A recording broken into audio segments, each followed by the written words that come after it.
gospel, and that's why we know it's right. And they will die by it. I see them in prayer. They know who they are. They're the people of God. They fly to prayer. Fly. I think I talked about this last night. The flip-flops be falling all off. They be running down the street with the kids, almost getting hit by a car in the street, running to prayer. And they faithful. They'll shut down their businesses. They'll park their cars wherever they can park at. They don't even care about getting no ticket. And they don't care about getting towed. They will double, triple park it. They in that building for prayer for whatever time it is. Everything shuts down. Businesses and everything. They could be in their business, and when it's time for their prayer, they will stop waiting on a customer, get their rug, and get on their knees, and then pray. Because in their mind, they know who they are. The point is, you better know who you are. That's right. That's right. They know who they are. And nothing prevents them from their purpose or destiny. That's right. Even though they don't know where they don't know where they're going. They think they know where they're going. Yes. They think they're getting to God. Jesus said, I am the way. That's right. The truth, and the life. No man come unto the Father but by me. That's right. So they can say that they getting to God all they want, but they bypass Jesus. So we know they ain't getting to God. That's right. Because Jesus is God. So we got truth. We know. But we don't got to argue with folk, do we? We know. But we let them go on. But they think they know who they are. At least in their mind, they think they know who they are. And so they let nothing get in their way of fulfilling their purpose and their destiny. They get things done even though it's false. Rich people get things done. They work in their purpose that even though they using the backs of other people, they're evil. Won't give you a raise, give you a quarter, while they got the second $5 million house. But won't give you $1 raise, $2 raise. It's evil. Will fight you for a quarter and got millions. You ever ask your boss for a raise? Anybody ever ask their boss seeking a raise, and your boss almost look like he about to faint? So they get nervous. They start stuttering. The raise. They start getting like they scared of you. Because you can't ask them for no money. They determine what they're going to give you because they know who they are and they know who they think you are. You asking me, and they almost get assaulted if you ask them for a raise. Like it's a crime, like you're committing a felony. But they know who they are. The point is, you better know who you are. Yes. They don't act defeated. They don't act like they don't know where they're going. They're about their business. They're about doing what they need to do. They get together and they get stuff accomplished. They ain't playing. Rich people is serious about their money. They'll kill their mother, their father. They'll get rid of their kid. They about it. They ain't playing when it comes to that money. The Bible says you can't serve God maiming. They serve maiming. Don't they? They serve it. They're about their purpose and they're about their destiny, and ain't nothing getting in the way of them. So if they're about their purpose and they're about their destiny and about their so-called religion father's business, right? We should be the same way. God is encouraging us today. Know your purpose, know your destiny, and you better know who you are. That's right. Amen. That's what God is saying to you. I'm your God. You serve me. I'm the provider. The earth is the Lord's and the fullness thereof. It's all therein. Yes. I own this. Why are you fearful? Let me show you you better know who you are. God is saying you better know who he is. Let's read the 9th verse of the 2nd chapter of Peter. Listen, let me show you what you are. But ye are. Look what it says. You better know who you are. It said, but ye are. 1 Peter, 2nd chapter, 9th verse. Let's say that together. But ye are. But ye are. Let's say it again. But ye are a chosen generation. You're chosen. Who chose you? God chose you. Yes. Many are called, a few are chosen. That's right. Judas was called, but he wasn't chosen. He's chosen to be the son of perdition, but he wasn't chosen for righteousness. Let's read that again. But ye are But ye are a chosen generation. Judas was called, but he wasn't chosen. Now, why would Jesus, being God manifested in flesh, give a man like Judas a ministry, apostleship, and a bishopric? That don't make sense. You know this man is going to betray you and cause you to be killed. You know this. This is our Lord and Savior. He chose him, didn't he? Yes. But the scripture says he was a thief. He wasn't right. Why would God do that? Do that make sense? Well, what do? We serve an unconventional God, because the wisdom of God is not like the wisdom of men. Right or wrong? So what is God's purpose for choosing Judas, who he know ain't no good, that's going to betray him, right? To be killed. Because why? Jesus wasn't chosen as a vessel of honor. He was chosen as a vessel of dishonor because of what he... See, God can use you for what you really are. Yes. Knowing you ain't going to never change, you ain't going to never be right, he can use you for destruction. That's right. That's right. See, that's the wisdom of God. We understand that. Well, then, why would you get this man a bishopric? You're going to send him out in twos with the other ones that's who heart right, to heal and do all this other stuff, and then he's going to betray you later. Why? It don't make sense. Because Judas wasn't of a chosen generation. He wasn't. He was chosen as a vessel of destruction to be used by God to betray Jesus so that Jesus could be killed and be the Savior of the world. That's right. Amen. Somebody had to betray Jesus. That's right. Amen. Just like God chose Moses to deliver the children of Israel. God could have chose anybody. Most people before Moses. Why did God choose Moses? Because it was something about Moses that God saw on the inside that he can see and choose and say, this is the one that will do it. Because maybe someone else would have been good, but maybe they wouldn't have obeyed God. See, God needs someone that's going to obey him. And you know that they're going to obey him and trust him and believe him. Even in your weakness and your infirmities, God still knows that you can overcome and trust him. Do righteousness. He'll bear with you. Even in your faults, even in your sin, even in your wrongness. But it's something about what God knows in your heart that someone else can't see. All they see is your mess, your wrongness, what you've been through, your mistakes, but God don't look at that. Thank you, Jesus. Men look at the outward appearance, but God look at the heart. Because at some point, God knows that he's going to deliver you from that, and that's going to be a thing of the past. Because Peter made mistakes too, didn't he? Didn't he deny the Lord 3 times? But he was the one that ushered the church in, didn't he? Swear, curse, everything. You definitely think he was going to walk away from the Lord. I don't know this man. But he didn't. But ye are a chosen generation. You better know who you are. A royal priesthood. Why are you walking around with your head down? You're royalty. So what, the man on the job got authority over you in his flesh and telling you what to do? That don't mean nothing. Because let me tell you something. If God puts you on that job, if God got you there, let me tell you something. What's for you on that job, can't nobody take it away from you. But you the one got to know who you are. You ain't got to argue with him. You ain't got to fuss. You ain't got to fight with them. You can be just looking in the eye and be like, yeah, God gonna take care of this. Sometimes I'll be looking at my boss and I'm in my mind, I'm like, all right, let's see.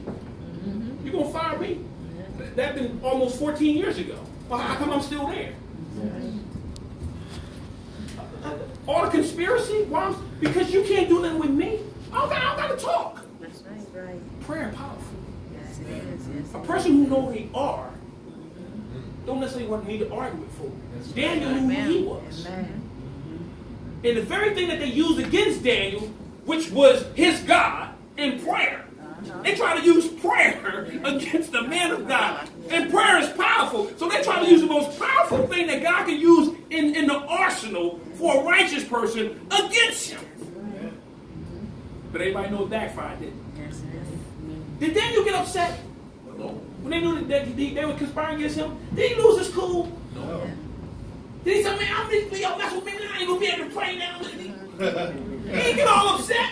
Oh, man, I ain't going to be able to pray now because then he go 30 days, I got to wait. No. Daniel said, okay, I know what y'all doing. Let the windows right on. Okay, y'all gonna see what's going on. God is your Father, you know.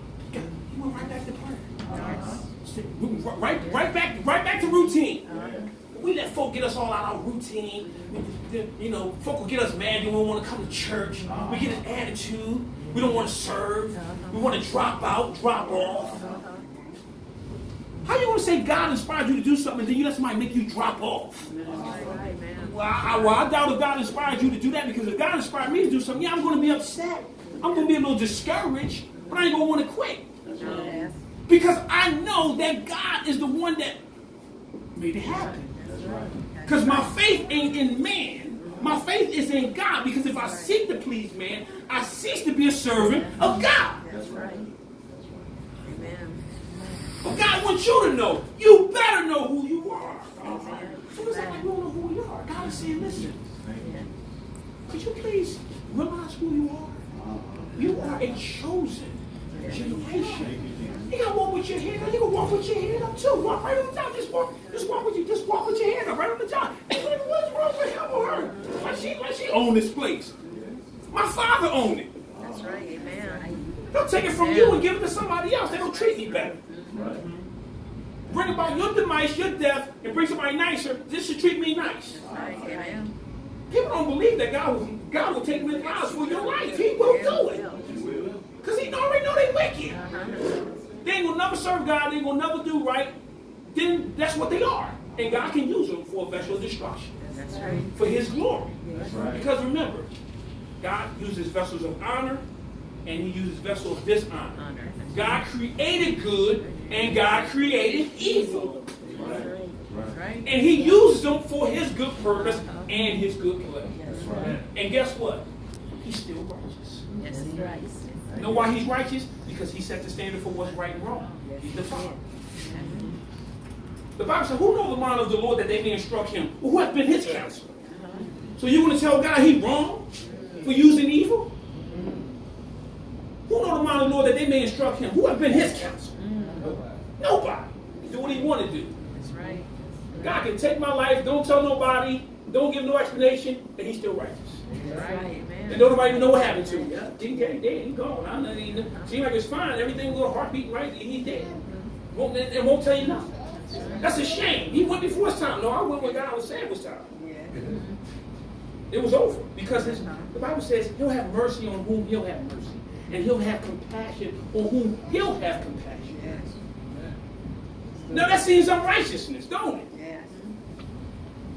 God sets the standard for what's right and wrong. You can do what he wants. We can't do what we want. That's right. Because we don't set the standard for what's right and wrong. We don't know what's right and wrong until we read that. That's right. Or until God sends the man of God to show us. Yes, that's right. We don't know what's right and wrong. This tells us what's right and wrong. This is the word of God. Man should not live by what? Bread alone. But by what? Every word. This is how we know what's right and wrong. That's right.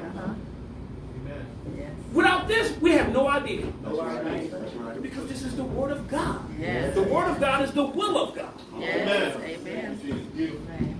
Thank you, Jesus. And holy nation. You're holy. Yes. You're not unholy. God is holy. Be ye holy what? For I am holy. So God deems us to be holy. If we're of God, because we obey the scripture of righteousness through the gospel, he makes us holy. Yes. Because God demands holiness. Holiness without what? No man shall see the Lord. That's right. So you need to be holy and you need to be exercising holiness. Amen. Holiness. Holiness is a way of life. Not when you're ready, but when it's convenient for you. That's right. That's right. Not when you come to church on Sunday, but then you're acting like a 007 agent on Friday. You're James Bond, then you're Sister Holy on Sunday. It don't work like that with God. It's a lifestyle. Yes. Yes. In other words, my mom always taught me, be who you are. She said, because sooner or later, a person going to know who you are. She said, be who you are. Don't be a phony. That's right. If you're this way, then be that way. If you're this way, then that's what mom taught me. Because she said sooner or later, they're going to find out that you're not who you are, and they're not going to like it. That's right. That's right. And that's what happened. People, you find out, you're thinking they're on that, next thing you know, they don't even got your best interest at heart. You're thinking they for you and support you. And, you know, that stuff had me in trouble. I'm thinking people in my corner, and they all for me, and I think they got my back. And all the while, word come out, I ain't never had no love for that brother. Jesus. 13 years, you ain't never had no love for me? Wow. These things happen. But see, I knew who I was, so I didn't strike back. And I was upset. That's right. Amen. Amen. I'm not going to lie. I was upset. But I didn't strike back. I said, you know what? It's all right. There's danger on the track, but God got my back. It's all right. Because God got a way of delivering, and it's all right. But you're a holy nation. Act like you're holy. Do you know the standard that God set? God has a very high standard. Just like all these queens and governors and all these, they'll go to where, like, you can't even step on a certain portion of the ground. They got to put something down so the queen don't step on something. She got a standard. When you're in her house, you got to sit a certain way. You got to sit a certain way, and you got to hold your hand a certain way. That's a standard. Well, God has a standard for His people. Hold on to your standard. So the Muslims, they got a standard. They dress a certain way. We shouldn't feel bad the way we dress. Amen. We shouldn't be ashamed. Amen. We should be glad and thankful. And let everybody see it. And be glad about it. Because you know why? We're holy. But ye are a chosen generation. A royal priesthood. You're royalty. You're aristocrats. You're spiritual aristocrats. That's what you are. You're of the spiritual nobles. You walk with your head up, but not in pride. In lowliness of spirit, but letting people know that you serve the true and the living God. And you don't have to walk around with your head down like you're defeated. Because one thing about rich people, they believe in winning. Well, that Donald Trump, he believes in winning. He ain't losing for nobody. He'll sell you out. He'll sell his... Rich people don't take L's. They don't take losses. They'll make sure you lose your position. They'll close the whole department just to get a few more $1 million and make you've been in a job 15, 20, 25 years, working overtime, doing everything, and just for the sake of saving a few $1 million so they can buy that next $5 million home, they'll take your position and make you lose out. That's right. Now, is that evil? That's very evil. But that's the type of stuff. Because they're not going to lose. They'll make sure that 5 people lose salaries. And they can't take care of their family members. You can't pay the school. You can't pay your mortgage, your car, or whatever else. Just so that they can get an extra few millions in their bank account. And you've been faithful and dedicated. Come in on time. And do everything they ask you to do. But that's what they'll do. So you're a holy nation. Listen. A peculiar people, but ye are a peculiar. What does peculiar mean? You know what peculiar means? Now, peculiar means a couple of things, but let's look at what it's talking about, because this is very important. You're a peculiar people. That word peculiar in this context of Scripture means special. You're a special people. You're special to God. You're the apple of His eye. Think about something that's special to you. You ever see somebody have a car? Man, they will clean their car. Let somebody get a scratch on it. They'll almost fist fight you. They clean it, they wax it, they shine it. When it's time for oil change, brakes, that car don't want for nothing. I had a guy in my car. He died. God rest his soul. He died. This guy's car, listen, after 5-6 years, looked like he just drove it off the showroom floor. God is my witness. That's how much he kept that car up. You remember JR? Yes, Lord. It looked like he, every time he came over, it looked like he just drove off the showroom floor. Listen, not a scratch. Shining.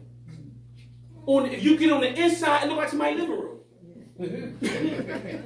It's so clean. Arm all down. I mean, clean as a whistle. Because you know what? That car was special to him. In other words, when something is special to you, it's of high worth. And you're going to do everything to maintain, take care, and give it what it needs. That's what God does with us. That's how He cares about us. You're peculiar people. God cares about us. We're special to Him. So He's going to do everything that He in to make sure that we have everything we need, whatever maintenance that we need as people of God, whatever things that we're lacking, he's going to have it. He's going to do it for us because we're peculiar. We're special to him. We mean something. Amen. But you got to know who you are. God is saying, don't you know you're peculiar people to me? Don't you know you're special in my sight? I'll give men's lives for you. I'll take folk down for you. I'll take a house from someone and give it to you. I'll kick them out and make sure you get in it because they evil anyway. That job you want, I'll make him get fired and I'll give it to you and put you in his position because of the simple fact I love you. That's what God will do. Did he do it for Israel? They ain't cultivate none of that land that they got. That land, somebody was already, the land was inhabited already. There was already people there. Planting vineyards and oil and every corn and everything. Milk and honey. It was a land already flowing. They ain't do no work. God took it from them evil people and gave it to them. And that's what God will do. God will take the stuff from the evil people and give it to you. So why are you worried about what you don't got? The Bible said the just shall live by faith anyway. So what, you ain't got that house? Believe you already got it and start rejoicing. Yeah, Lord, thank you for the house. Start dancing.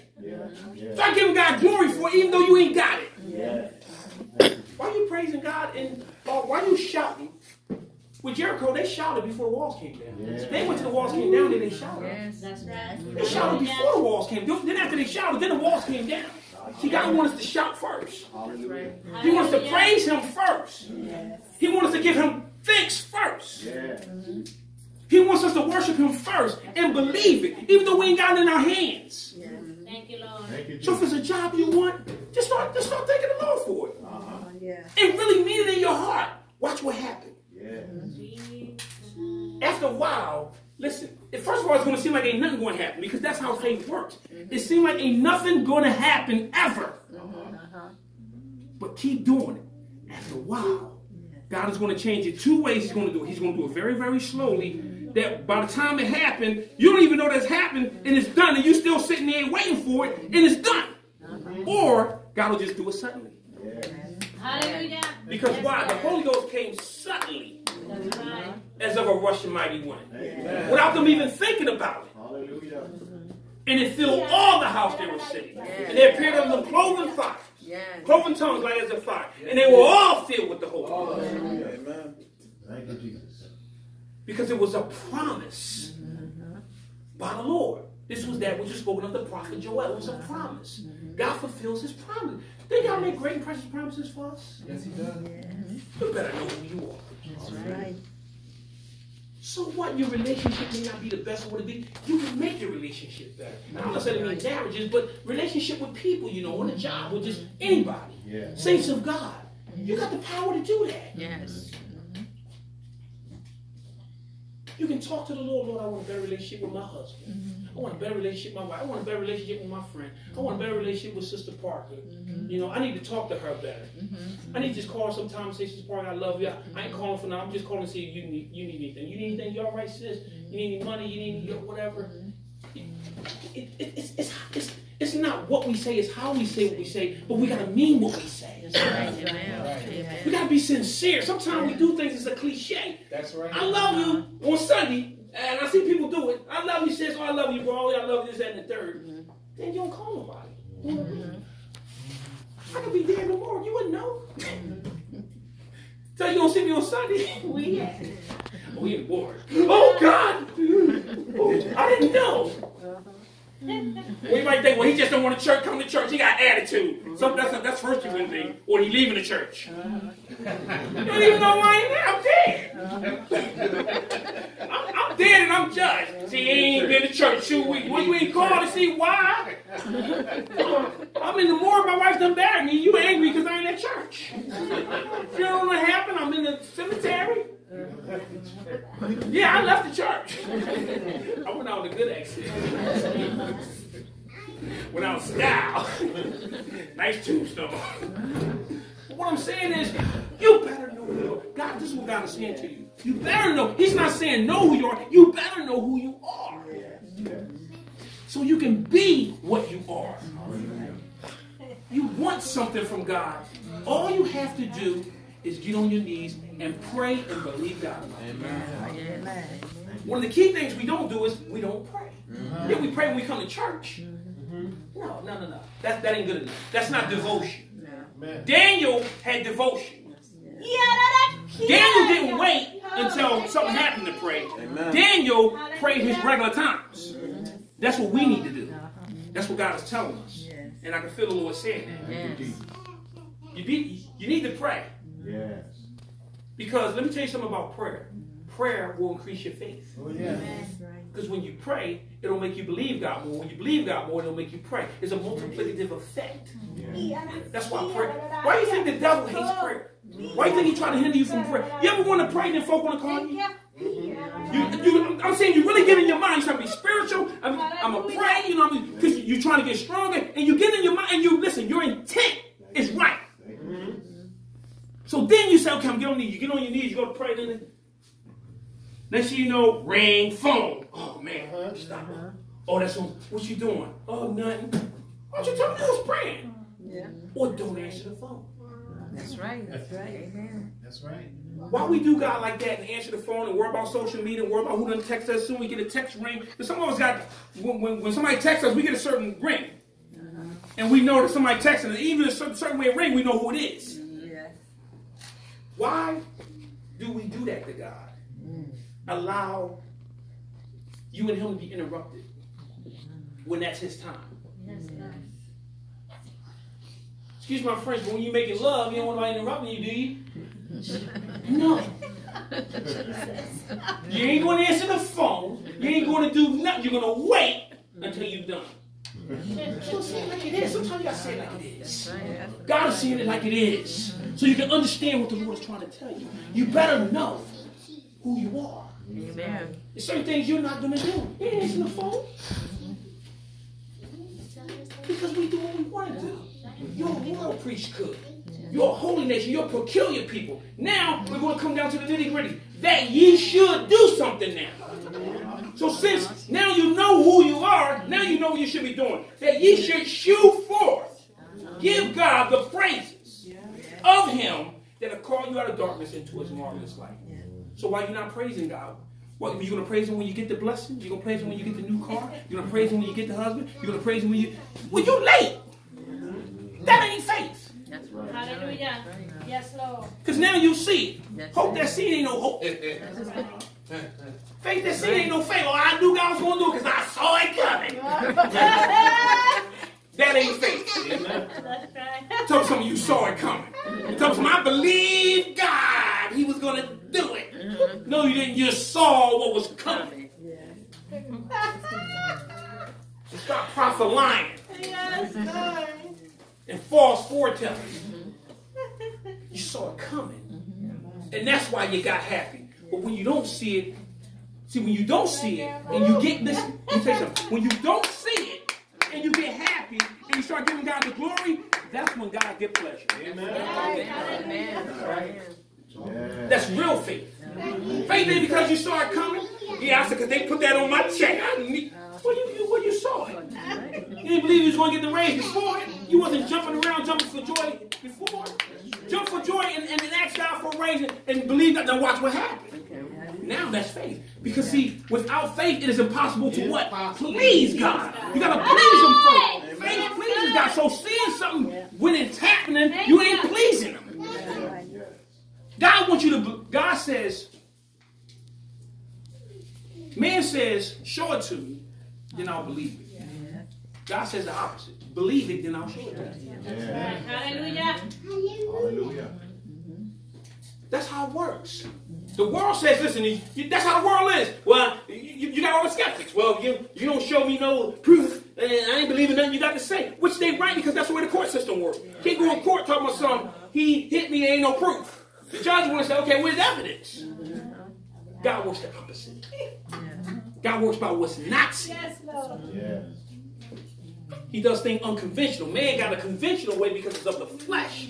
God has an unconventional way because it's of the spirit. And that's what makes it powerful, because it's supernatural. It's not a thing that's seen, but it works because it's by faith. Yeah. We know by faith what? The worlds were framed by the word of God. Yes. You see, now you think that the sun just sit up there, the moon. They still can't explain it. They got all kind of theories. How do stars build there? How you see the moon the way you see the moon? And the earth, how the planets go around. How? That's God. That's faith. That's crazy. But that's God. That's the way he wants. And so you should shoot for the praises of him that called you out of darkness into his marvelous light. You should be giving God the praise. Now, before it happens. That's right. Not after it happens. Because that ain't faith. And God don't get no pleasure out of that. That's right. And he's not pleased with you. Because you should know who you are. You got to know who you are. And you have the power to do it. That's what makes it so powerful. Faith is a powerful thing. Let me tell you something. Some of the knowledge that's out here today and what men can do, God opened that up. That's right. Amen. Just look at the Tower.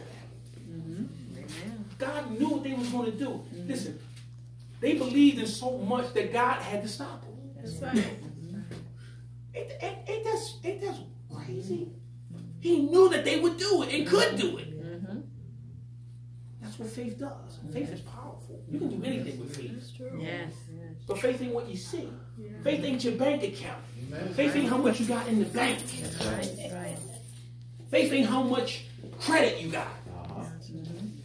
Because if it was about money and credit, my wife would have got this house. That's right.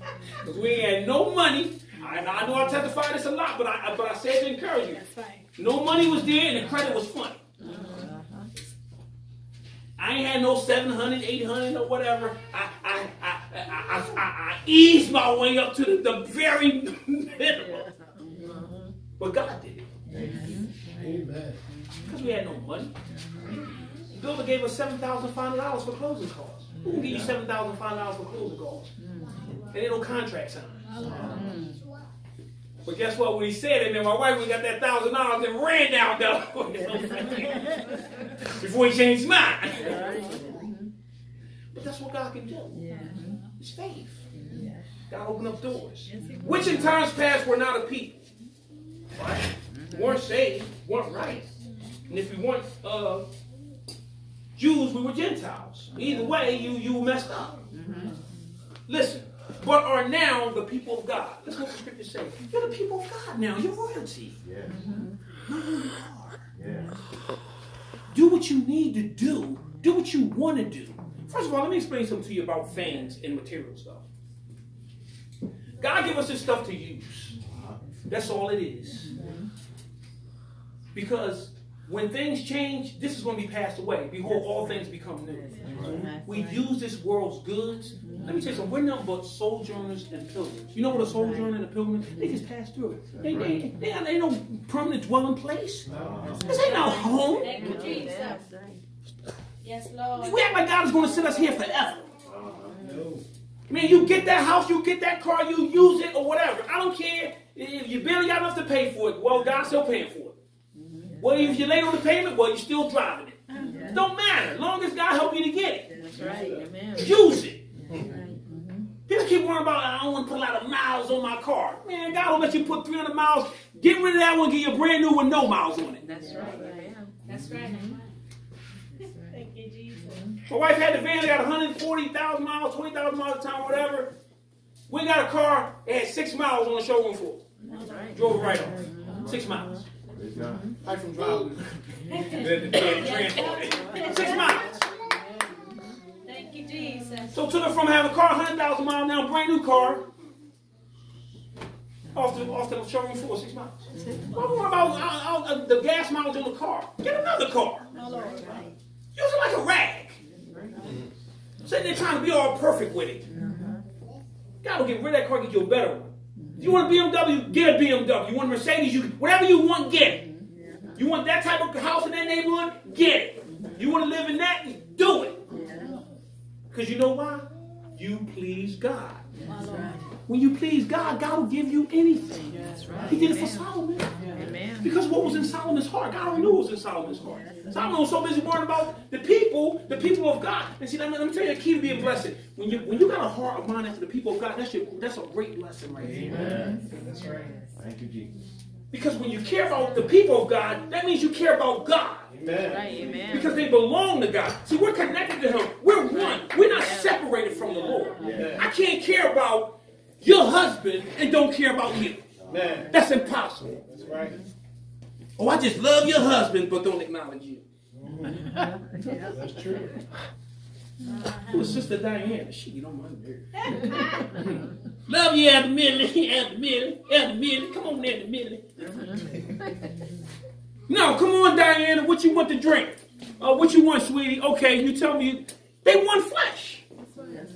Just like you and your wife, you're one flesh. Kim, what you want juice? You want flesh. I'm gonna talk to you and bypass your wife. That ain't the love of God. That's not being the people of God. You don't do that. When we read in the scriptures, love without dissimulation. We treat one another the same. I don't care if I did have an attitude with Elder Miller. I ain't gonna have it with Diana. It's just me and him disagreeing and had an argument. She don't got nothing to do with the conversation. Let's say it was about her. Say But that's where we at. So it said, dearly beloved, I beseech you as strangers and pilgrims. See, here we go. Look what it says, right where I'm talking. He said, I beseech you. That word beseech means I eagerly beg you. I urge you. He's urging you as strangers. Because he's letting you know what you are. This ain't your home. You better know who you are. And pilgrims, abstain from fleshly lust, which war against the soul. They ain't always mean fornication either. Because we talk about fornication too much.